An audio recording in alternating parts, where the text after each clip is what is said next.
सर्वप्रथम तो जय श्री कृष्ण। आज हम लोग जानेंगे जो भरत जी है वह भरत मुनि के आश्रम पर ठहरे हुए थे। अब भरत मुनि से आज्ञा लेते हैं कि हम लोग अब चित्रकूट की तरफ प्रस्थान करते, कृपया आज्ञा दें और कृपा करके चित्रकूट की तरफ जहाँ श्री राम है वहाँ जाने का आप मार्ग बताने की कृपा करें और अपनी माताओं का भी परिचय देते हैं। इसके बाद अपनी सेना लेकर वह चित्रकूट की दिशा में निकल पड़ते हैं और इधर जो श्री राम वन में हैं वह माता सीता को चित्रकूट की शोभा का वर्णन करते हैं और दिखाते हैं। तो चलिए देर न करते हुए हम लोग आगे का देखते हैं। इसके पहले की वीडियो को अगर आपको देखना है तो वहाँ पर जाके आप देखें पहले वीडियो को। चलिए, परिवार सहित भरत इच्छा अनुसार मुनि का आतिथ्य ग्रहण करके रात भर आश्रम में ही रहे। फिर सवेरे जाने की आज्ञा लेने के लिए वे महर्षि भरद्वाज के पास गए। पुरुष सिंह भरत को हाथ जोड़े अपने पास आया देख भरद्वाज जी अग्निहोत्र का कार्य करके उनसे बोले, निष्पाप भरत, क्या हमारे इस आश्रम में तुम्हारी यह रात सुख से बीती है? क्या तुम्हारे साथ आए हुए सब लोग इस आतिथ्य से संतुष्ट हुए हैं? यह बताओ। तब भरत ने आश्रम से बाहर निकले हुए उन उत्तम तेजस्वी महर्षियों को प्रणाम करके उनसे हाथ जोड़कर कहा, भगवान, मैं संपूर्ण सेना और सवारी के साथ यहाँ सुखपूर्वक रहा हूँ तथा सैनिकों सहित मुझे पूर्ण रूप से तृप्त किया गया है। सेवकों सहित हम सब लोग ग्लानि और संताप से रहित हो उत्तम अन्नपान ग्रहण करके सुंदर गृहों का आश्रय ले बड़े सुख से यहाँ रात भर रहे हैं। भगवान मुनिश्रेष्ठ, अब मैं अपनी इच्छा के अनुसार आपसे आज्ञा लेने आया हूँ और अपने भाई के समीप प्रस्थान कर रहा हूँ। आप मुझे स्नेहपूर्ण दृष्टि से देखिए। धर्मज्ञ मुनीश्वर, बताइए, धर्मपरायण महात्मा श्री राम का आश्रम कहाँ है, कितनी दूर है और वहाँ पहुँचने के लिए कौन सा मार्ग है, इसका भी मुझसे स्पष्ट रूप से वर्णन कीजिए। इस प्रकार पूछे जाने पर महातपस्वी महातेजस्वी भरद्वाज मुनि ने भाई के दर्शन की लालसा वाले भरत को इस प्रकार उत्तर दिया, भरत, यहाँ से 2.5 योजन 10 कोश की दूरी पर एक निर्जन वन में चित्रकूट नामक पर्वत है, जहाँ के झरने और वन बड़े ही रमणीय हैं। प्रयाग से चित्रकूट की आधुनिक दूरी लगभग 28 कोश है। उसके उत्तरी किनारे से मंदाकिनी नदी बहती है, जो फूलों से लदे सघन वृक्षों से आच्छादित रहित है। उसके आसपास का वन बड़ा ही रमणीय और नाना प्रकार के पुष्पों से सुशोभित है। उस नदी के उस पार चित्रकूट पर्वत है। तात वहाँ पहुँचकर तुम नदी और पर्वत के बीच में श्री राम की पर्णकुटी देखोगे।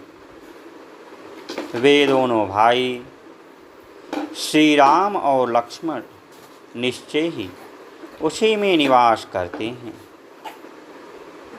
सेनापति, तुम यहाँ से हाथी घोड़ों से भरी हुई अपनी सेना लेकर पहले यमुना के दक्षिणी किनारे से जो मार्ग गया है उससे जाओ। आगे जाकर दो रास्ते मिलेंगे। उनमें से जो रास्ता बाएं दाब कर दक्षिण दिशा की ओर गया है उसी से सेना को ले जाना। महाभाग, उस मार्ग से चलकर तुम शीघ्र ही श्री रामचंद्र जी का दर्शन पाओगे। अब यहाँ से प्रस्थान करना है। यह सुनकर महाराज दशरथ की स्त्रियां, जो सवारी पर ही रहने योग्य थी, सावरियों को छोड़कर ब्रह्मर्षि भरद्वाज को प्रणाम करने के लिए उन्हें चारों ओर से घेर कर खड़ी हो गईं। उपवास के कारण अत्यंत दुर्बल एवं दीन हुई देवी कौसल्या ने, जो काँप रही थी, सुमित्रा देवी के साथ अपने दोनों हाथों से भरद्वाज मुनि के पैर पकड़ लिए। तत्पश्चात जो अपनी असफल कामना के कारण सब लोगों के लिए निंदित हो गई थी, उस कैकेयी ने लज्जित होकर वहाँ मुनि के चरणों का स्पर्श किया और उन महामुनि भगवान भरद्वाज की परिक्रमा करके वह दीन चित्त हो उस समय भरत के ही पास आकर खड़ी हो गई। तब महामुनि भरद्वाज ने वहाँ भरत से पूछा, रघुनंदन, तुम्हारे इन माताओं का विशेष परिचय क्या है? यह मैं जानना चाहता हूँ। भरद्वाज के इस प्रकार पूछने पर बोलने की कला में कुशल धर्मात्मा भरत ने हाथ जोड़कर कहा, भगवान, आप जिसे शोक और उपवास के कारण अत्यंत दुर्बल एवं दुखी देख रहे हैं, जो देवी सी दृष्टिगोचर हो रही हैं, ये मेरे पिता की सबसे बड़ी महारानी कौशल्या हैं। जैसे अदिति ने धाता नामक आदित्य को उत्पन्न किया था, उसी प्रकार इन कौशल्या देवी ने सिंह के समान पराक्रम सूचक गति से चलने वाले पुरुष सिंह श्री राम को जन्म दिया है। इनकी बाईं बाह से सटकर जो उदास मन से खड़ी हैं तथा दुख से आतुर हो रही हैं और आभूषण शून्य होने से वन के भीतर झड़े हुए पुष्प वाले कनेर की डाल के समान दिखाई देती हैं। ए महारानी, ये महाराज की मझली रानी देवी सुमित्रा हैं। सत्य पराक्रमी वीर तथा देवताओं के तुल्य कांतिमान वे दोनों भाई राजकुमार लक्ष्मण और शत्रुघ्न इन्हीं सुमित्रा देवी के पुत्र हैं। और जिसके कारण पुरुष सिंह श्री राम और लक्ष्मण यहाँ से प्राण संग की अवस्था वनवास में जा पहुँचे हैं तथा राजा दशरथ पुत्र वियोग का कष्ट पाकर स्वर्गवासी हुए हैं। जो स्वभाव से ही क्रोध करने वाली अशिक्षित बुद्धि वाली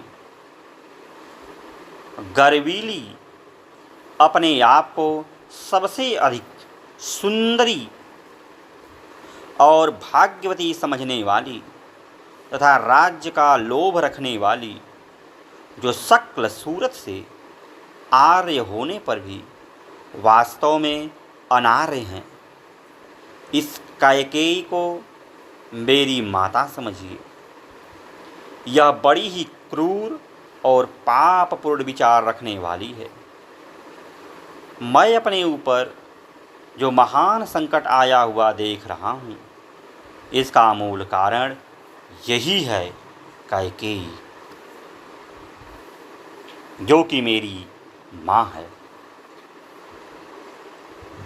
अश्रु गदगद वाणी से इस प्रकार कहकर लाल आंखें किए पुरुष सिंह भरत रोष से भरकर फुफकारते हुए सर्प की भांति लंबी सांस खींचने लगे।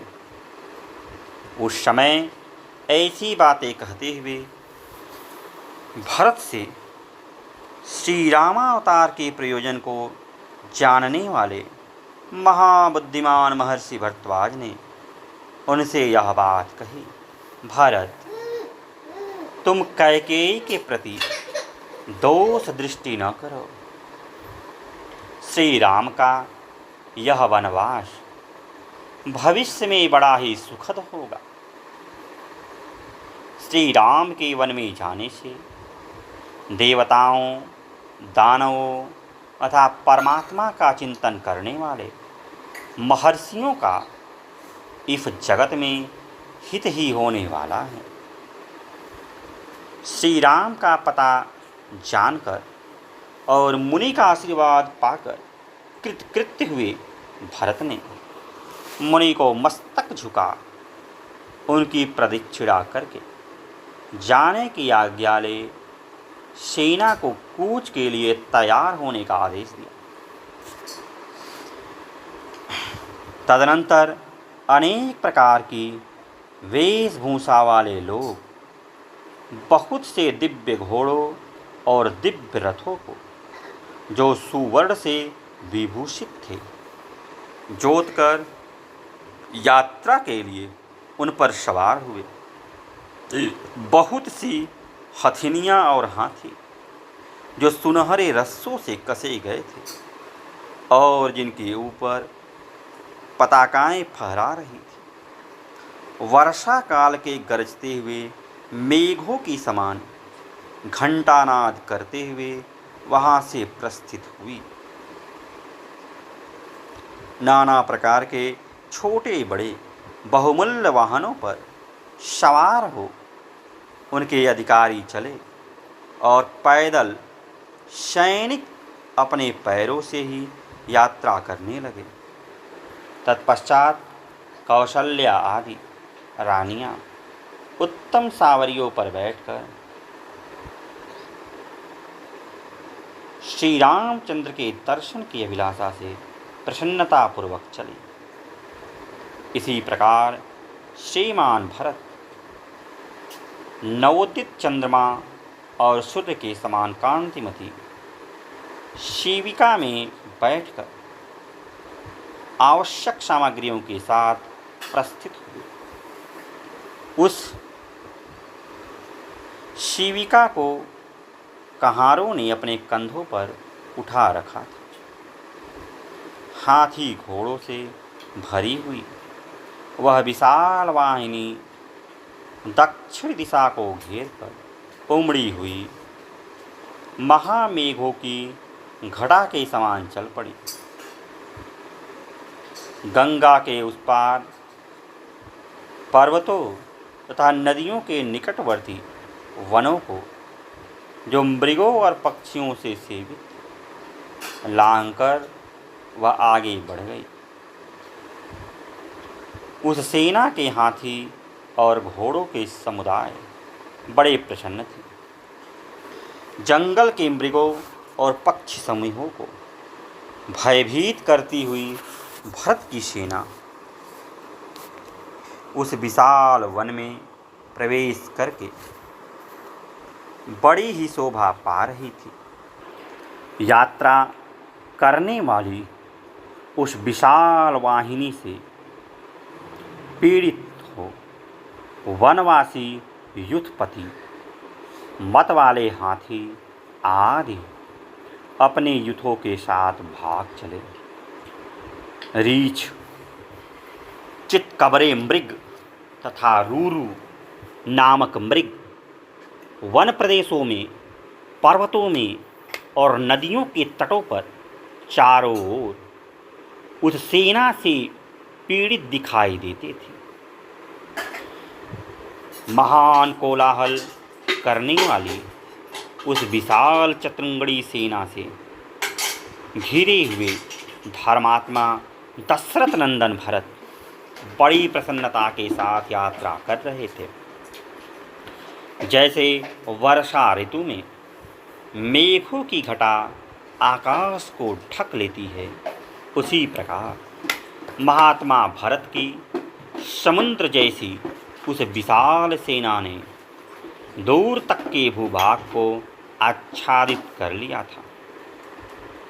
घोड़ों के समूहों तथा महाबली हाथियों से भरी और दूर तक फैली हुई वह सेना उस समय बहुत देर तक दृष्टि में ही नहीं आती थी। दूर तक का रास्ता तय कर लेने पर जब भरत की सवारियां बहुत थक गई,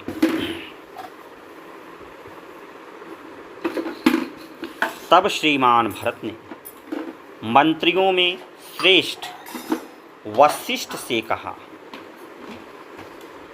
ब्राह्मण, मैंने जैसा सुन रखा था और जैसा इस देश का स्वरूप दिखलाई देता है, इससे स्पष्ट जान पड़ता है कि भरद्वाज जी ने जहाँ पहुँचने का आदेश दिया था, उस देश में हम लोग आ पहुँचे हैं।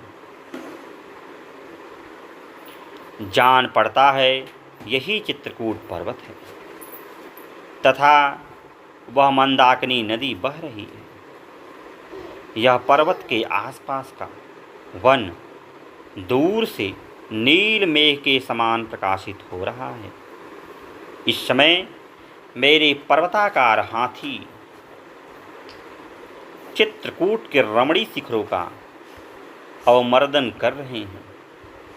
ये वृक्ष पर्वत शिखरों पर उसी प्रकार फूलों की वर्षा कर रहे हैं, जैसे वर्षा काल में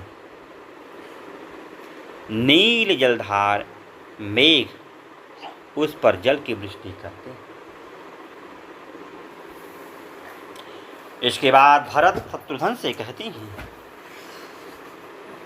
शत्रुघ्न, देखो इस पर्वत की उपत्यका में जो देश है, जहाँ पर किन्नर विचरा करते हैं, वही प्रदेश हमारी सेना के घोड़ों से व्याप्त होकर मगरों से भरे हुए समुद्र के समान प्रतीत होता है।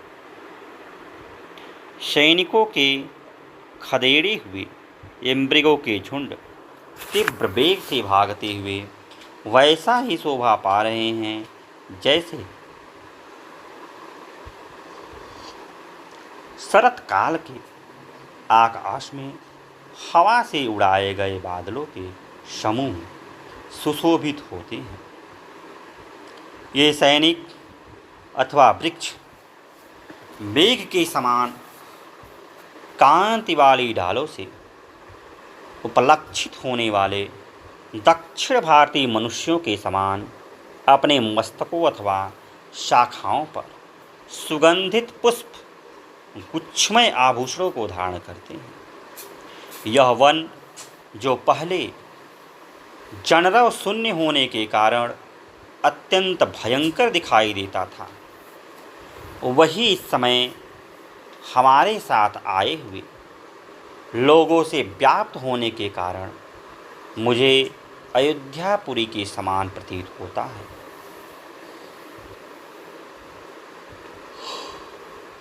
घोड़ों की टापों से उड़ी हुई धूल आकाश को आच्छादित करके स्थित होती है, परंतु उसे हवा मेरा प्रिय करती हुई सी शीघ्र ही अन्यत्र उड़ा ले जाती है। शत्रुघ्न, देखो, इस वन में घोड़ों से जुते हुए और श्रेष्ठ सारथियों द्वारा संचालित हुए ये रथ कितनी शीघ्रता से आगे बढ़ रहे हैं, जो देखने में बड़े प्यारे लगते हैं। उन मोरों को तो मैं देखो, ये हमारे सैनिकों के भय से कितने डरे हुए हैं। इसी प्रकार अपने आवास स्थान पर्वत की ओर उड़ते हुए अन्य पक्षियों पर भी दृष्टिपात करो। निष्पाप शत्रुघ्न, यह देश मुझे बड़ा ही मनोहर प्रतीत होता है। तपस्वी जनों का यह निवास स्थान वास्तव में स्वर्गीय पथ है। इस वन में मृगियों के साथ विचरने वाले बहुत से चितकबरे मृग ऐसे मनोहर दिखाई देते हैं, मानो इन्हें फूलों से चित्रित सुसज्जित किया गया हो। मेरे सैनिक यथोचित रूप से आगे बढ़ें और वन में सब ओर खोजें, जिससे उन दोनों पुरुष सिंह श्री राम और लक्ष्मण का पता लग जाए। भरत का यह वचन सुनकर बहुत से सूरवीर पुरुषों ने हाथों में हथियार लेकर उस वन में प्रवेश किया। तदनंतर आगे जाने पर उन्हें कुछ दूर पर ऊपर को धुआं उठता दिखाई दिया। उस धूम शिखा को देखकर वे लौट आए और भरत से बोले, प्रभु, जहाँ कोई मनुष्य नहीं होता वहाँ आग नहीं होती, अतः श्री राम और लक्ष्मण अवश्य यहीं होंगे।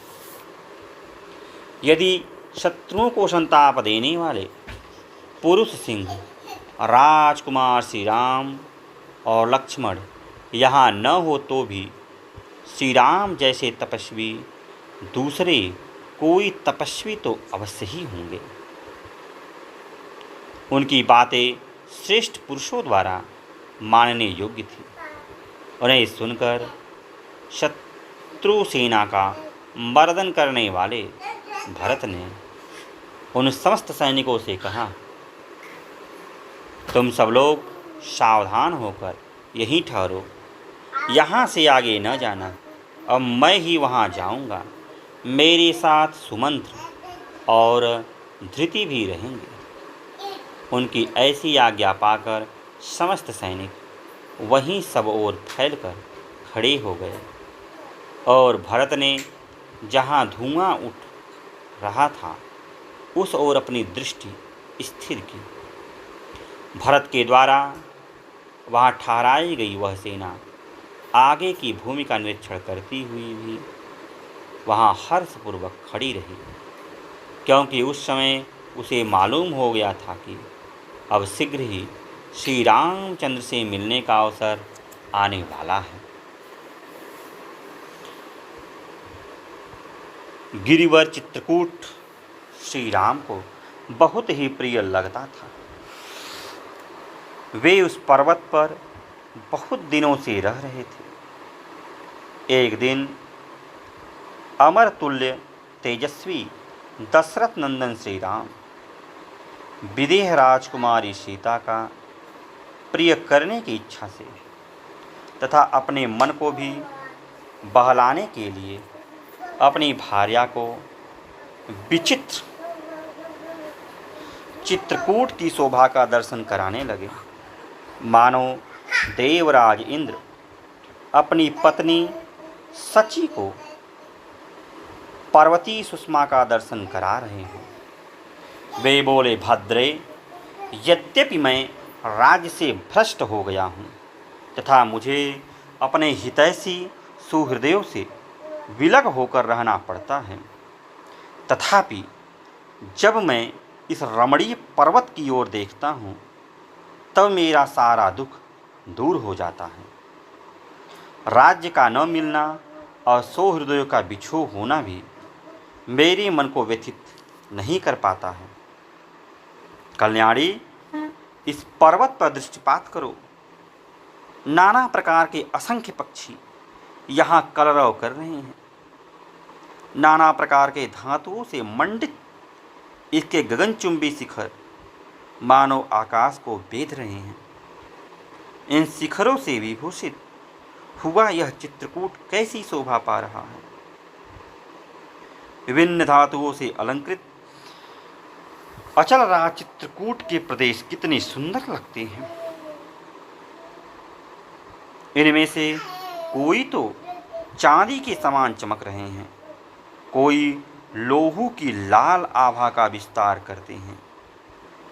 किन्हीं प्रदेशों के रंग पीले और मंजिष्ठ वर्ण के हैं, कोई श्रेष्ठ मणियों के समान उद्भासित होते हैं, कोई पुखराज के समान, कोई स्फटिक के समान सदृश और कोई केवड़ी के फूल के समान कांति वाले हैं, तथा कुछ प्रदेश नक्षत्रों और पारे के समान प्रकाशित होते हैं।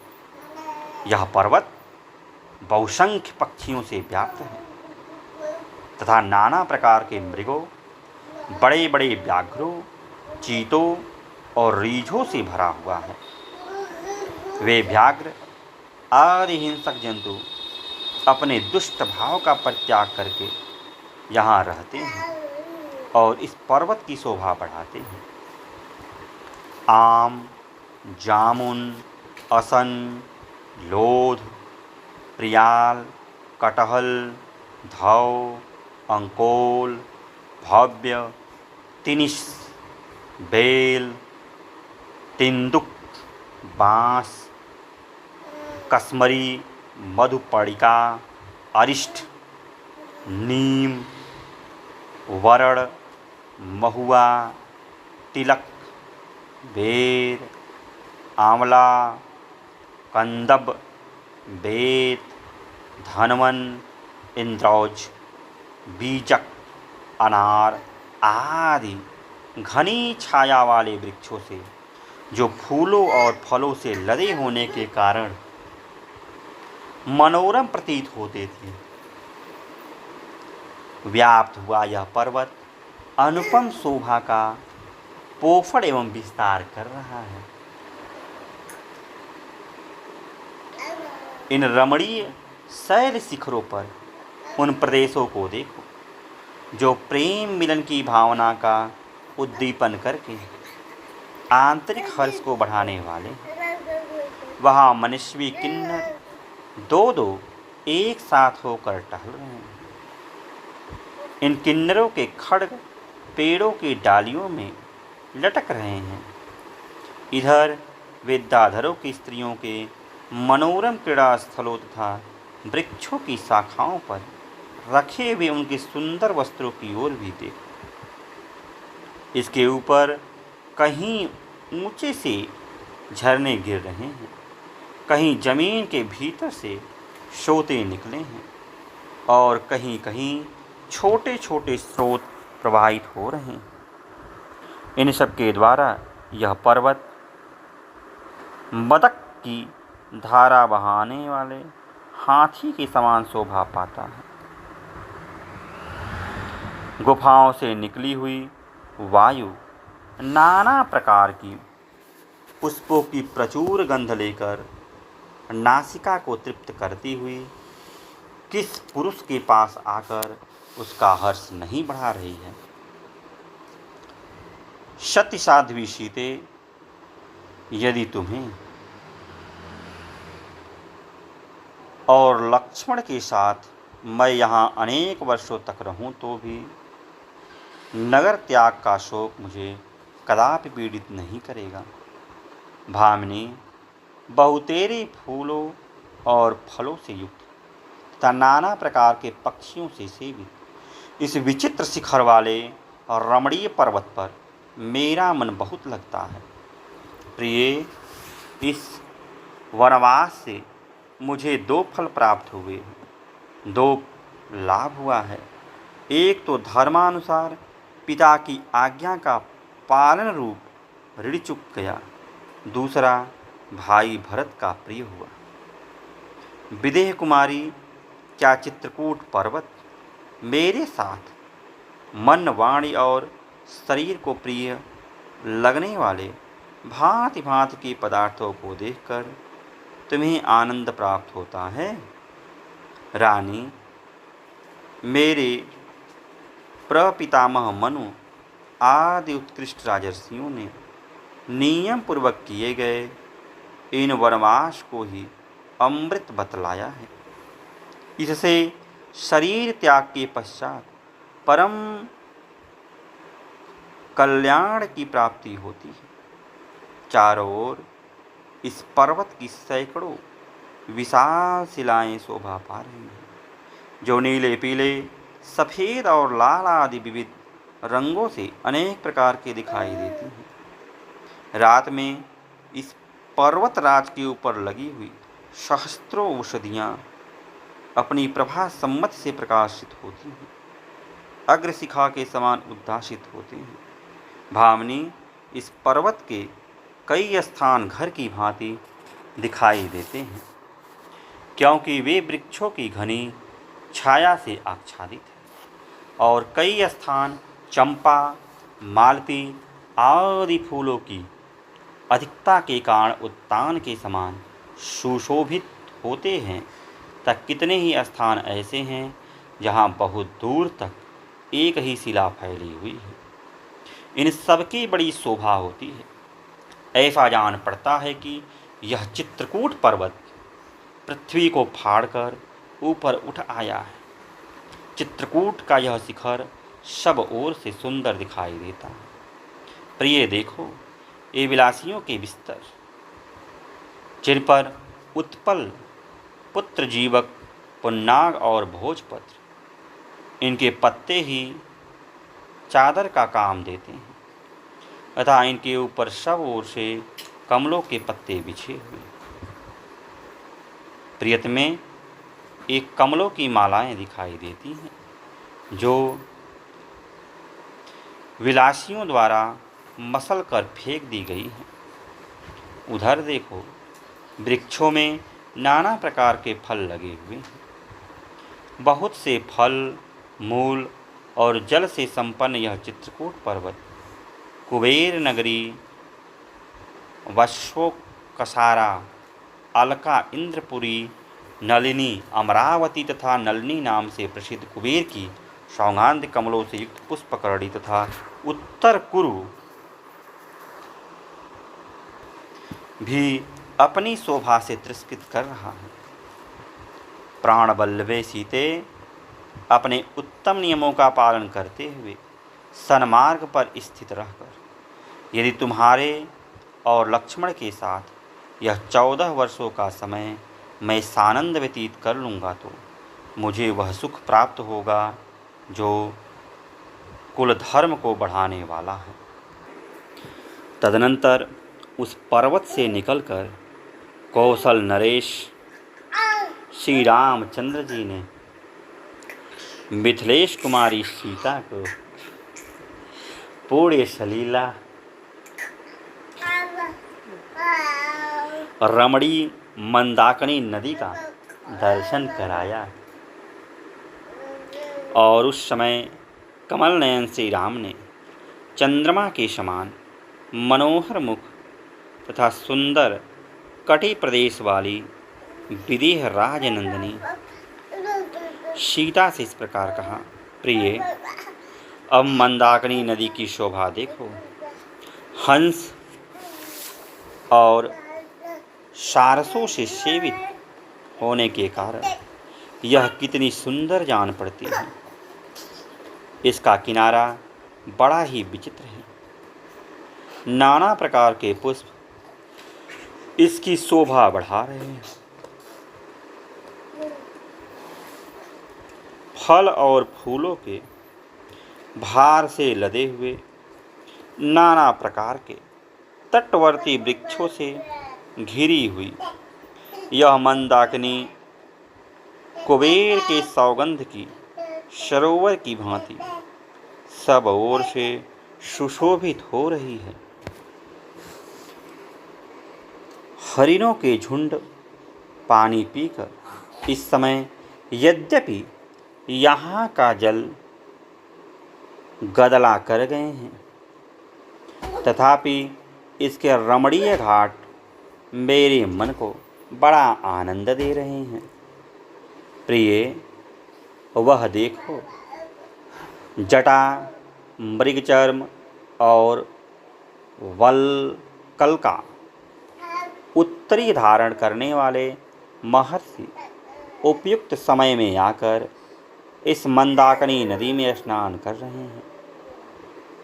विशाल लोचने ये दूसरे मुनि जो कठोर व्रत का पालन करने वाले हैं, नैतिक नियम के कारण दोनों भुजाएं ऊपर उठाकर सूर्यदेव का उपस्थान कर रहे हैं। हवा के झोंके से जिनकी शिखाएं झूम रही हैं, अतएव जो मंदाकिनी नदी के उभय तटों पर फूल और पत्ते बिखर रहे हैं, उन वृक्षों से उपलक्षित हुआ यह पर्वत मानो नृत्य सा करने लगा है। देखो, मंदाकिनी नदी की कैसी शोभा है।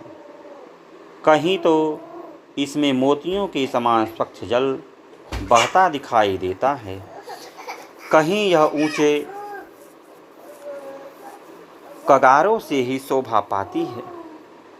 वहाँ का जल कगारों में छिप जाने के कारण दिखाई नहीं देता, और कहीं सिद्ध जन इसमें अवगान कर रहे हैं, तथा यह उनसे व्याप्त दिखाई देती है। सूक्ष्म कटी प्रदेश वाली सुंदरी, देखो, वायु के द्वारा उड़ाकर लाए हुए ये ढेर के ढेर फूल किस तरह मंदाकिनी के दोनों तटों पर फैले हुए हैं, और वे दूसरे पुष्प समूह कैसे पानी पर तैर रहे हैं। कल्याणी, देखो तो सही, ये मीठी बोली बोलने वाले चक्रवाक पक्षी सुंदर करलौ करते हुए किस तरह नदी के तटों पर आरूढ़ हो रहे हैं। शोभने, यहाँ जो प्रतिदिन चित्रकूट और मंदाकिनी का दर्शन होता है, वह नित्य निरंतर तुम्हारा दर्शन होने के कारण अयोध्या निवासिनी की अपेक्षा भी अधिक सुखद जान पड़ता है। इस नदी में प्रतिदिन तपस्या, इंद्र संयम और मनोनिग्रह संपन्न निष्पाप सिद्ध महात्माओं के अवगान करने से इसका जल विशुद्ध होता रहता है। विक्षुब्ध होता रहता है। चलो, तुम भी मेरे साथ इसमें स्नान करो। भामनी सीते, एक सखी दूसरी सखी के साथ जैसे क्रीड़ा करती है, उसी प्रकार तुम मंदाकिनी नदी में उतरकर इसके लाल और श्वेत कमलों को जल में डुबोती हुई इसमें स्नान क्रीड़ा करो। प्रिय, तुम इस वन के निवासियों को पूर्ववासी मनुष्यों के समान समझो। चित्रकूट पर्वत को अयोध्या के तुल्य मानो और इस मंदाकिनी नदी को सरयू के सदृश जानो। विदेह नंदिनी, धर्मात्मा लक्ष्मण सदा मेरी आज्ञा के अधीन रहते हैं, और तुम भी मेरे मन के अनुकूल ही चलती हो। इससे मुझे बड़ी प्रसन्नता होती है। प्रिय, तुम्हारे साथ तीनों काल स्नान करके मधुर फल मूल का आहार करता हुआ मैं न तो अयोध्या जाने की इच्छा रखता हूँ और न राज्य पाने की, जिसे हाथियों के समूह मथे डालते हैं तथा सिंह और वानर जिसका जल पिया करते हैं, जिसके तट पर सुंदर पुष्पों से लदे हुए वृक्ष शोभा पाते हैं तथा जो पुष्प समूहों से अलंकृत है, ऐसी इस रमणीय मंदाकिनी नदी में स्नान करके जो ग्लान रहित और सुखी न हो जाए, ऐसा मनुष्य इस संसार में नहीं है। रघुवंशी की वृद्धि करने वाले श्री रामचंद्र जी मंदाकिनी नदी के प्रति ऐसी अनेक प्रकार की सुसंगत बातें कहते हुए नीले कांति वाले रमणीय चित्रकूट पर्वत पर अपनी प्रिया पत्नी सीता के साथ विचरने लगे। इस प्रकार मिथिलेश कुमारी सीता को मंदाकिनी नदी का दर्शन कराकर उस समय श्री रामचंद्र जी पर्वत के समतल प्रदेश में उनके साथ बैठ गए और तपस्वी जनों के उपभोग में आने योग्य फल मूलों के गूदे से उनकी मानसिक प्रसन्नता को बढ़ाने उनका लालन करने लगे। धर्मात्मा रघुनंदन सीता जी के साथ इस प्रकार की बातें कर रहे थे। प्रिय, यह फल परम पवित्र है, यह बहुत स्वादिष्ट है तथा इस कंद को अच्छी तरह आग पर सेका गया है। इस प्रकार वे उस पर्वतीय प्रदेश में बैठे हुए ही थे कि उनके पास आने वाली भरत की सेना का धूल और कोलाहल दोनों एक साथ प्रकट हुए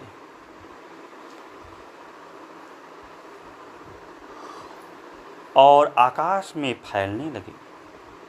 इसी बीच में सेना के महान कोलाहल से भयभीत एवं पीड़ित हो हाथियों के कितने ही मतवाले युद्धपति अपने युद्धों के साथ संपूर्ण दिशाओं में भागने लगे। श्री रामचंद्र जी ने सेना से प्रकट हुए उस महान कोलाहल को सुना तथा भागे जाते हुए उन समस्त युद्धपतियों को भी देखा। उन भागे हुए हाथियों को देखकर और उस महाभयंकर शब्दों को सुनकर श्री रामचंद्र जी उद्दीप्त तेज वाले सुमित्रा कुमार लक्ष्मण से बोले, लक्ष्मण, इस जगत में तुमसे ही माता सुमित्रा श्रेष्ठ पुत्र वाली हुई है। देखो तो सही, यह भयंकर गर्जना के साथ कैसा गंभीर तुमुल नाद सुनाई देता है। सुमित्रानंदन, पता तो लगाओ, इस विशाल वन में ये जो हाथियों के झुंड अथवा भैंसे या मृग जो सहसा संपूर्ण दिशाओं की ओर भाग चले हैं, इसका क्या कारण है? इन्हें सिंहों ने तो नहीं डरा दिया, अथवा कोई राजा या राजकुमार इस वन में आकर शिकार तो नहीं खेल रहा है, या दूसरा कोई हिंसक जंतु तो नहीं प्रकट हो गया? लक्ष्मण, इस पर्वत पर अपरिचित पक्षियों का आना जाना भी अत्यंत कठिन है। फिर यहाँ किसी हिंसक जंतु व राजा का आक्रमण कैसे संभव है? अतः इन सारी बातों की ठीक ठीक जानकारी प्राप्त करो। भगवान श्री राम की आज्ञा पाकर लक्ष्मण तुरंत ही फूलों से भरे हुए एक साल वृक्ष पर चढ़ गए और संपूर्ण दिशाओं की ओर देखते हुए उन्होंने पूर्व दिशा की ओर दृष्टिपात किया। तत्पश्चात उत्तर की ओर मुँह कर देखने पर उन्हें एक विशाल सेना दिखाई दी, जो हाथी, घोड़े और रथों से परिपूर्ण तथा प्रयत्नशील पैदल सैनिकों से संयुक्त थी। घोड़ों और रथों से भरी हुई तथा रथ की ध्वजा से विभूषित उस सेना की सूचना उन्होंने श्री रामचंद्र को दी और यह बात कही, आर्य, अब आप आग बुझा दें, अन्यथा धुआं देखकर यह सेना यहीं चली आएगी। देवी सीता गुफा में जा बैठे। आप अपने धनुष पर प्रत्यंचा चढ़ा ले और बाण तथा कवच धारण कर ले। यह सुनकर पुरुष सिंह श्री राम ने लक्ष्मण से कहा, प्रिय सुमित्रा कुमार, अच्छी तरह देखो तो सही, तुम्हारी समझ में यह किसकी सेना हो सकती है। श्री राम के ऐसा कहने पर लक्ष्मण रोष से प्रज्वलित हुए अग्निदेव की भांति उस सेना की ओर इस तरह देखने लगे मानो उसे जलाकर भस्म कर देना चाहते हैं, और इस प्रकार बोले, भैया, निश्चय ही यह कैकेयी का पुत्र भरत है, जो अयोध्या में अभिषक्त होकर अपने राज्य को निष्कंठ बनाने की इच्छा से हम दोनों को मार डालने के लिए आ रहा है। सामने की ओर यह जो बहुत बड़ा शोभा संपन्न वृक्ष दिखाई देता है, उसके समीप जो रथ है, उस पर उज्ज्वल तने से युक्त कोविदार वृक्ष से चिन्हित ध्वजा शोभा पा रहा है। यह घुड़सवार सैनिक इच्छानुसार शीघ्रगामी घोड़ों पर आरूढ़ हो इधर ही आ रहे हैं, और ये हाथी सवार भी बड़े हर्ष से हाथियों पर चढ़कर आते हुए प्रकाशित हो रहे हैं। वीर, हम दोनों को धनुष लेकर पर्वत के शिखर पर चलना चाहिए, अथवा कवच बांधकर अस्त्र शस्त्र धारण कर किए यहीं डटे रहना चाहिए। रघुनंदन, आज यह कोविदार के चिन्ह से युक्त ध्वज वाला रथ रणभूमि में हम दोनों के अधिकार में आ जाएगा, और आज मैं अपनी इच्छा के अनुसार उस भरत को भी सामने देखूंगा, जिसके कारण आपको, सीता को और मुझे भी महान संकट का सामना करना पड़ा, अतः जिसके कारण आप अपने सनातन राज्याधिकार से वंचित हो गए। वीर रघुनाथ जी, यह भरत हमारा शत्रु है और सामने आ गया है, अतः वध के ही योग्य है। भरत का वध करने में मुझे कोई दोष नहीं दिखलाई देता। रघुनंदन, जो पहले का अपकारी रहा हो, उसको मारकर कोई अधर्म भागी नहीं होगा। भरत ने पहले हम लोगों का अपकार किया है, अतः उसे मारने में नहीं, जीवित छोड़ देने में ही अधर्म है। इस भरत के मारे जाने पर आप समस्त वसुधा का शासन करें। जैसे हाथी किसी वृक्ष को तोड़ डालता है, उसी प्रकार राज्य का लोभ करने वाली कैकेयी आज अत्यंत दुख से आर्त हो इसे मेरी द्वारा युद्ध में मारा गया देखे। मैं कैकेयी का भी उसके सगे संबंधियों एवं बंधु बांधवों सहित वध कर डालूंगा।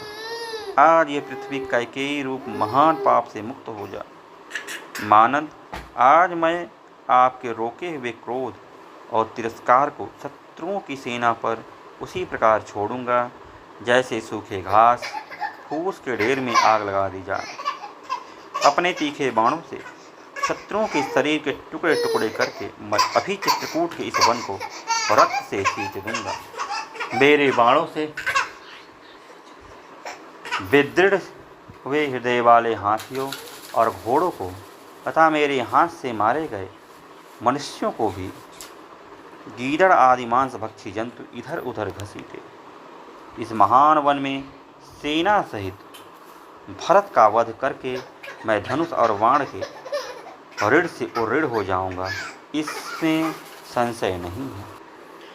लक्ष्मण भरत के प्रति रोषावेश के कारण क्रोधवश अपना विवेक खो बैठे थे। उस अवस्था में श्री राम ने उन्हें समझा बुझाकर शांत किया और इस प्रकार कहा, लक्ष्मण, महाबली और महान उत्साही भरत जब स्वयं यहाँ आ गए हैं, तब इस समय यहाँ धनुष अथवा ढाल तलवार से क्या काम है।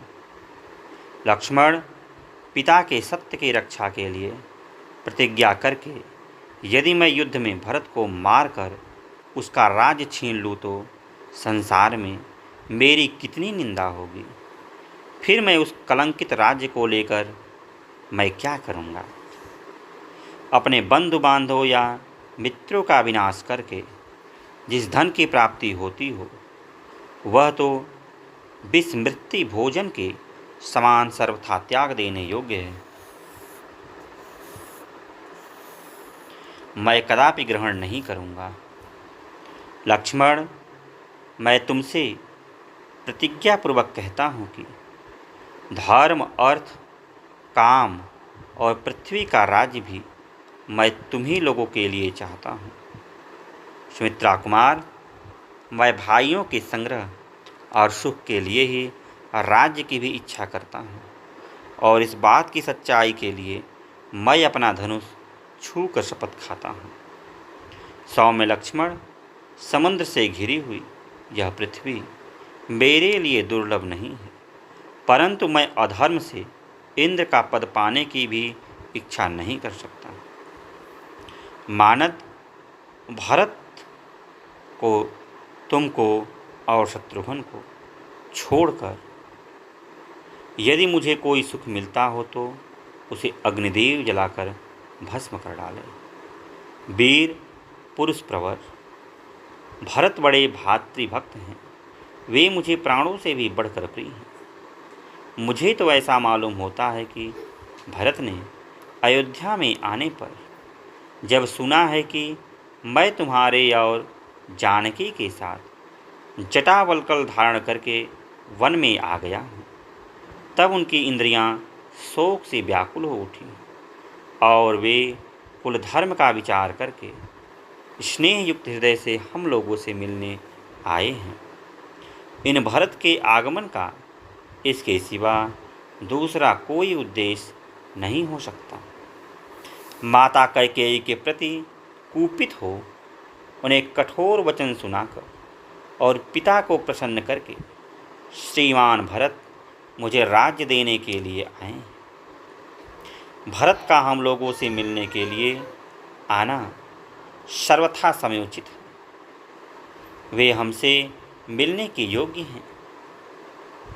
हम लोगों का कोई अहित करने का विचार तो वे कभी मन में भी नहीं ला सकते। भरत ने तुम्हारे प्रति पहले कब कौन सा प्रिय बर्ताव किया है जिससे आज तुम्हें उनसे ऐसा भय लग रहा है और तुम उनके विषय में इस तरह की आशंका कर रहे हो। भरत के आने पर तुम उनसे कोई कठोर या अप्रिय वचन न बोलना। यदि तुमने उनसे कोई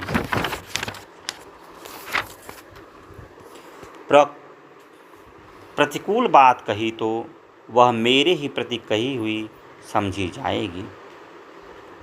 सुमित्रानंदन, कितनी ही बड़ी आपत्ति क्यों न हो, विपत्ति क्यों न हो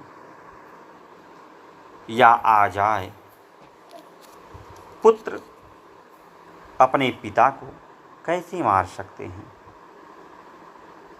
अथवा भाई अपने प्राणों के समान प्रिय भाई की हत्या कैसे कर सकता है। यदि तुम राज्य के लिए ऐसी कठोर बात कहते हो तो मैं भरत से मिलने पर उन्हें कह दूंगा कि तुम यह राज्य लक्ष्मण को दे दो। लक्ष्मण, यदि मैं भरत से यह कहूँ कि तुम राज्य इन्हें दे दो तो वे बहुत अच्छा कहकर अवश्य मेरी बात मान लेंगे। अपने धर्मपरायण भाइयों के ऐसा कहने पर उन्हीं के हित में तत्पर रहने वाले लक्ष्मण लज्जावश मानो अपने अंगों में ही समा गए, लाज से गड़ गए। श्री राम का प्रोक्त वचन सुनकर लज्जित हुए लक्ष्मण ने कहा, भैया, मैं समझता हूँ हमारे पिता महाराज दशरथ स्वयं ही आपसे मिलने आए हैं।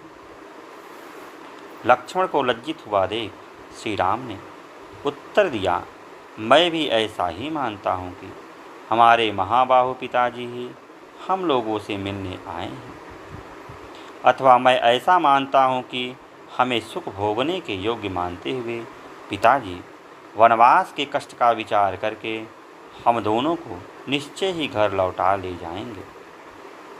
मेरे पिता रघुकुल तिलक श्रीमान महाराज दशरथ अत्यंत सुख का सेवन करने वाले इन विदेह नंदनी सीता को भी वन से साथ ले जाकर ही घर को लौटेंगे।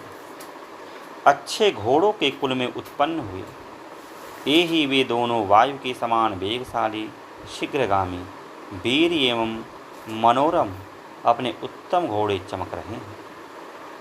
परम बुद्धिमान पिताजी की सवारी में रहने वाला यह वही विशालकाय शत्रुंजय नामक बूढ़ा गजराज है।